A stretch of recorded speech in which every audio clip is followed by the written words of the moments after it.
कि अगर ये भोजपुरी के बहुत बड़े दिग्गज कलाकार लोग हैं, बहुत बड़े कलाकार लोग हैं, अभी तक सरकार द्वारा कोई पुरस्कार क्यों नहीं? भाषा की नहीं है, मैथिली भाषा के मैथिली ठाकुर, छोटी सी नन्ही बच्ची है, उसको आज पुरस्कार मिला। माननीय शारदा सिन्हा जी अपने भोजपुरी बेल्ट से नहीं है। देखिए डोमकच, आप देखते हैं शाम को जो डोमकच होता है, झंझट होता है, वहाँ भीड़ खड़ी होती है। उसी तरह ये लोग जो है आपस में, जिनके पास संस्कार ना हो, जिनके पास लिहाज ना हो, वो किसी दृष्टिकोण से कलाकार नहीं है और उसको कलाकार कहना ही कलाकार हो ही नहीं सकता। विशुद्ध कलाकार है जो समाज में कला पैदा, आप देख लीजिए, जब भी कला पैदा हुआ है इन गलत कलाकारों के चलते कला पैदा हुआ है। मैं बता दे रहा हूँ आपको, आप देखते हैं कोई नंगी ज्योति खड़ी हो जाती है, वहाँ भीड़ लग जाता है। समाज का भी तबका बदल चुका है। जुआ पीढ़ी एक ऐसा है जो गंदा रहे। हम लोग आज बात करेंगे भोजपुरी को लेकर, क्योंकि यहाँ पर जो भी शख्स और जो भी व्यक्ति जुटे हुए हैं, ये लोग भोजपुरी के बहुत बड़े ज्ञाता हैं और भोजपुरी के बारे में जानते हैं और भोजपुरी से अश्लीलता कैसे मिटे इस पे काम कर रहे हैं। नंद कुमार तिवारी जी हैं और आप देखते होंगे कि किस तरह से कहीं भी, चाहे वो ट्रैक्टर हो या टेम्पू हो, ऑटो हो, जो भी हो, अगर कहीं अश्लील गाना बजता हुआ दिखाई देता है या सुनाई देता है तो वहाँ ये जा करके उसको पहले बंद करवाते हैं और उससे ये कहते हैं कि तुम कसम खाओ कि आगे अश्लील गाने नहीं बजाओगे, तुम जब भी बजाओगे तो सलील गाने ही बजाओगे। इनसे सीधे जुड़ता हूँ। IBN 7 भारत में स्वागत है। बहुत बहुत धन्यवाद IBN 7 भारत को, जो अपनी भोजपुरी की बात, अपनी भोजपुरी की गरिमा की बात करते हैं। दिल से साधुवाद IBN 7 भारत को, निरंतर आगे बढ़ें। और मैं तमाम लोगों से कहूँगा कि ऐसे चैनलों को आप सब्सक्राइब करें, लाइक करें, बेल आइकन दबाएं। देखिए मेरा पहला सवाल है कि जो यहाँ पर जितने भी लोग जुटे हुए हैं, एक तो प्रोफेसर राम बहादुर किताब लिखते हैं और भोजपुरी को लेकर के हम लोग बातें आज करने वाले हैं। जहाँ तक मैं एक बार आपसे और इंटरव्यू कर चुका हूँ, उस दिन बोला था कि भोजपुरी में सिर्फ 2 ही लोग हैं। आज भी जो विवाद उठता है या जो भी होता है, पवन सिंह और खेसारी लाल यादव, उधर से वो कुछ बोलते हैं तो वही लोग देखते हैं, इधर से वो कुछ बोलते हैं पवन सिंह तो वही लोग देखते हैं, दूसरा कोई जिक्र ही नहीं करता है। मगर ये 2 जो बड़े कलाकार हैं, इनको आगे आना चाहिए सबसे पहले कि हाँ भोजपुरी के लिए हम कुछ करेंगे, मगर क्यों नहीं ये लोग आ पाते हैं? देखिए आप देखें डोमकच, आप देखते हैं शाम को जो डोमकच होता है, झंझट होता है, वहाँ भीड़ खड़ी होती है।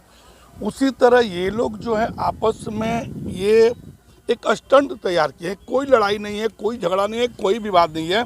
समाज में बने रहने के लिए ये किए है कि उन पर विवादित बयान दें, वो उन पर विवादित बयान दें और समाज में बने रहें। एक चीज़ जान लीजिए, समाज का कोई भी तबका, कोई भी कलाकार अगर गलत गीत से समाज को बर्बाद करता हो, वो कभी समाज का अनुयायी नहीं हो सकता, वो कभी कलाकार नहीं हो सकता।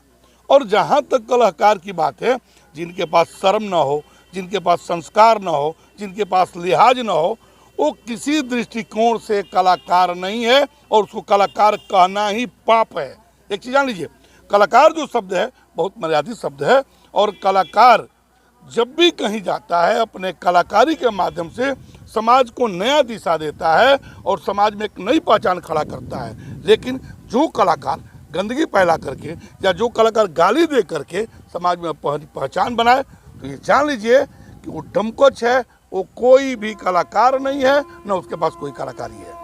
इनको कलाकार ना कह के अगर कलाकार कहा जाए तो कैसा रहेगा? मैं आज भी कहता हूँ, आगे भी कहता हूँ कि समाज में जब भी कभी गलत गीत से अपनी पहचान बनाता हो, कलाकार हो ही नहीं सकता। विशुद्ध कलाकार है जो समाज में कला पैदा, आप देख लीजिए, जब भी कला पैदा हुआ है इन गलत कलाकारों के चलते कला पैदा हुआ है। अच्छा एक चीज़ बताइए, कौन कलाकार किसका जमीन लिया है कि गोली चलाता है? कौन कलाकार किसका घर किया है, हड़पा है, कि झगड़ा करता है? नहीं, ये काम ही संस्कार से भेंट है नहीं, किताब से भेंट है नहीं, पढ़ाई से भेंट है नहीं।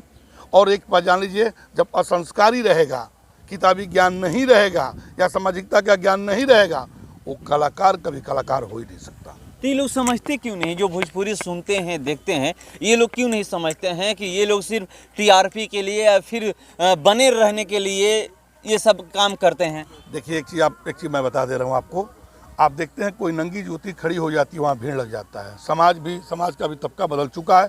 जुआ पीढ़ी एक ऐसा है जो गंदा रैपर देखता है, उनको उनके व्यूज की तरफ जाता है। आप देखते हैं जब भी 22 साल या 18 साल का जुआ पीढ़ी है जब गंदा रैपर देखता है, यूट्यूब को खोलता है, उसका व्यूज बढ़ता है। तो ये बताइए कि जो जुआ पीढ़ी को बर्बाद करता हो कलाकार कैसे हो सकता है? अरे कलाकार तो वही है जिसके गीत समाज में अपने अमिट छाप छोड़ते हों। जैसे मान लीजिए कोई भी पहले गीत आता था रेलिया बैरन, इस गीत से हमको लगता है इसका व्यूज कितना, आप देख लीजिए और संदेश देख लीजिए। लेकिन इन कलाकारों ने व्यूज के चक्कर में भोजपुरी को बर्बाद कर दिया। और इतना ही नहीं, ये अनपढ़ गवार जाहिल लोग जो भोजपुरी को भोजपुरी बोलता है उससे क्या उम्मीद रखते हैं आप? इस उम्मीद रखना बेकार है। व्यूज के चक्कर में ना पड़े, पॉपुलरिटी के चक्कर में ना पड़े। कोई भी कलाकार उसके व्यूज मिले या ना मिले, अगर अच्छा गीत गाता हो, सलील गीत गाता हो, समाज का नायक वही है, समाज का कलाकार वही है, समाज का महानायक वही है। ये कभी महानायक नहीं हो सकते जो गंदे गीत गाते हों। अब रामायण विधा के गायक को ले लीजिए, एक कुबंसों को ले लीजिए जो माता पैदा की वो भी शर्म करती हो कि ऐसे कहाँ से कुबंस पैदा कर दिया जो माँ बेटी बहन को गाली देता हो। रामायण विधा का गीत गाता है, नारदी विधा का गीत गाता है और खुलेआम आकर के माँ बहन बेटियों को गाली देता है।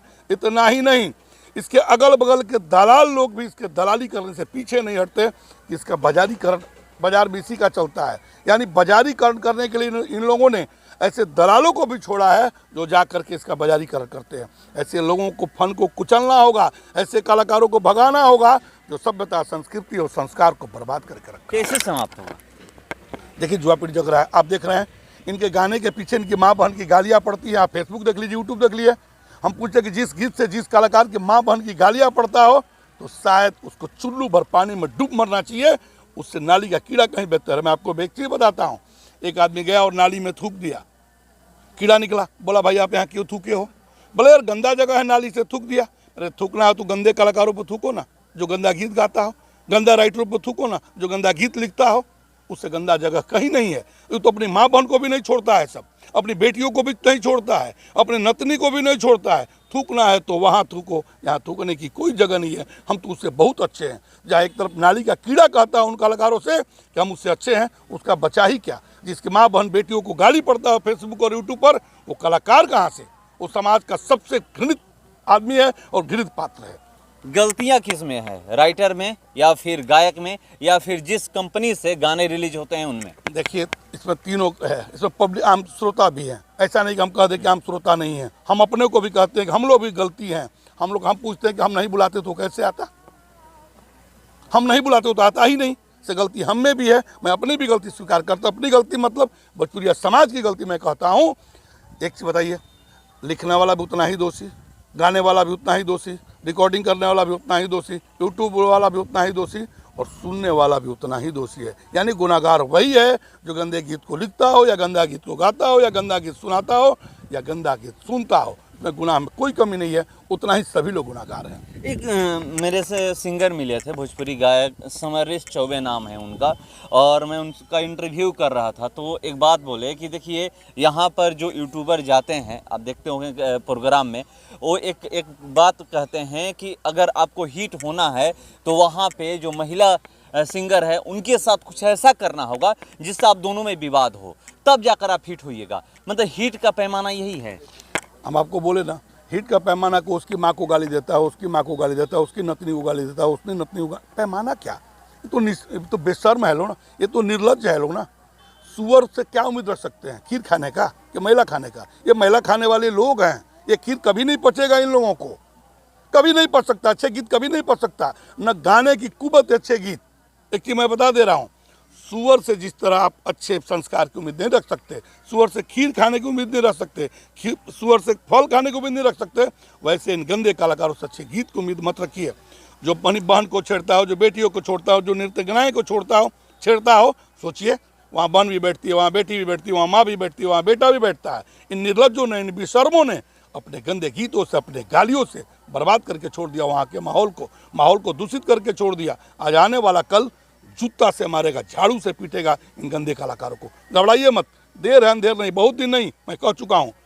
बहुत लगाम लगा है जुआ पीढ़ी के जगने के चलते, हम लोग का कोई रोल नहीं है। जुआ पीढ़ी जग चुकी है, भोजपुरिया समाज जग चुका है। जूता का माला और जूता लगने की देर है, बहुत जल्द बंद होगा। घबराइए मत, ये रुकेगा नहीं, कारोबार चल चुका है। आप देखिए आज गंगाधर पांडे जी जैसे लोग यहाँ खड़े हैं, राम बहादुर राय जी जैसे लोग खड़े हैं, राजू ओझा जी लोग जैसे खड़े हैं, कुमार अजय सिंह जैसे लोग खड़े हैं, तमाम लोग यहाँ समाज में कूद पड़े हैं इस आंदोलन में। देर है अंधेर नहीं, भोजपुरी अपनी सुंदर होगी, स्वच्छ होगी और सलील होगी, और इन गंदे कलाकारों के मुंह पर ताला लगेगा, कालिक पोता जाएगा, जूते के माले पड़ेंगे। एक 8वीं अनुसूची में शामिल करने की बात चलती है।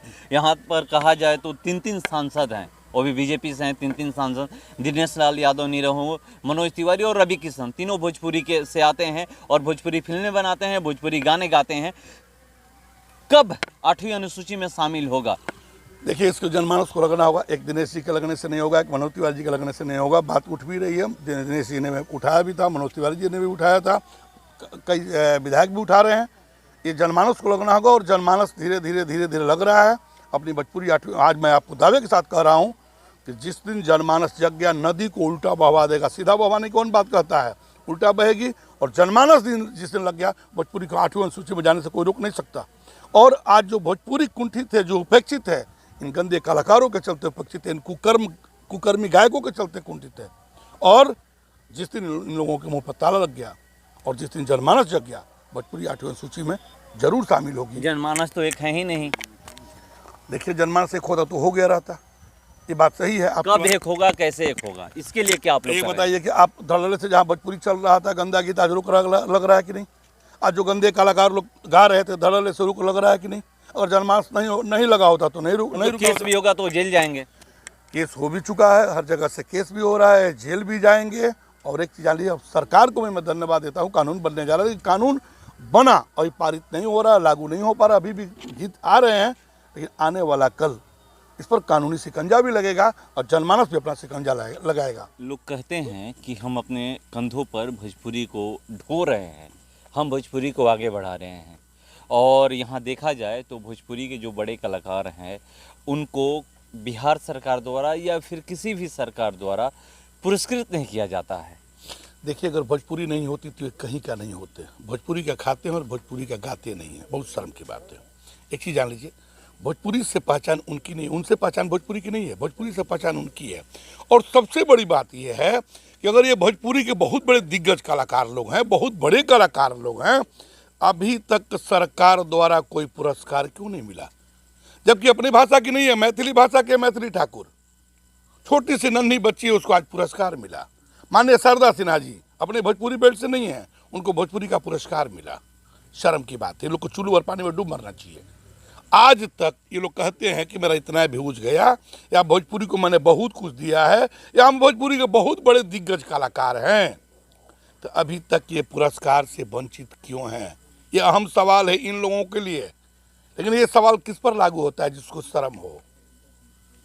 इनको शर्म नहीं है। शर्म होता तो गंदा गीत नहीं गाते, शर्म होता तो भोजपुरी को बदनाम नहीं करते।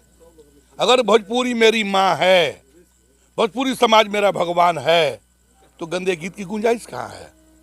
एक तरफ मेरी भोजपुरी माँ, एक तरफ सरस्वती माँ के उपासक, और गाते हैं गंदा गीत, बनाते हैं गंदा वीडियो।